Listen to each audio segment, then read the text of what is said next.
In this lesson, you'll learn about broadcast receiver classes and objects. Broadcast receivers are one of the 4 Android components, along with activities, services, and content providers.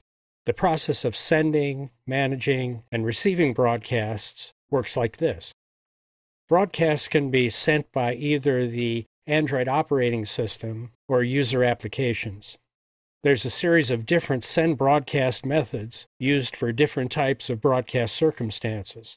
So if I click on the link below to the send broadcast methods, we see the first in a series of send broadcast methods. The first is the most basic and uses the intent as a parameter. Now, this is followed by a lot of variations, which are built on a number of alternative choices.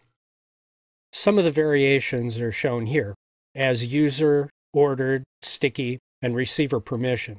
The receiver permission is implemented through the inclusion of a parameter, and the others via different method names. As user allows you to specify the user the broadcast will be sent to.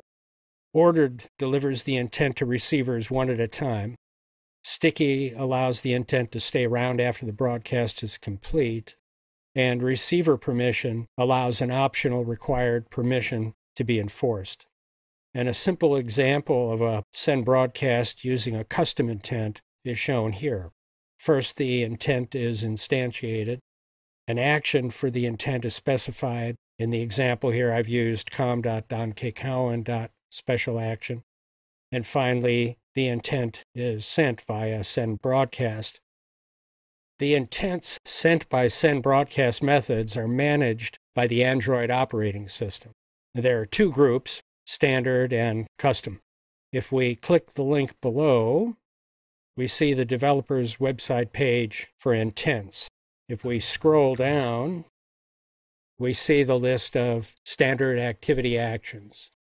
And below that, standard broadcast actions, and here's our action time tick intent that we used in the sample app we looked at in the previous lesson.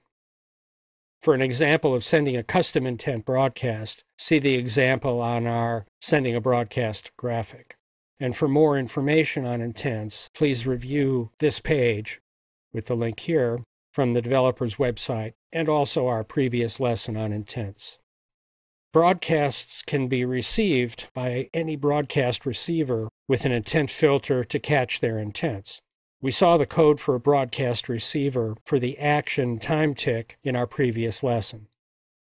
So that's our lesson on broadcast receiver classes and objects, and we've now covered all 4 Android components: activities, services, content providers, and broadcast receivers.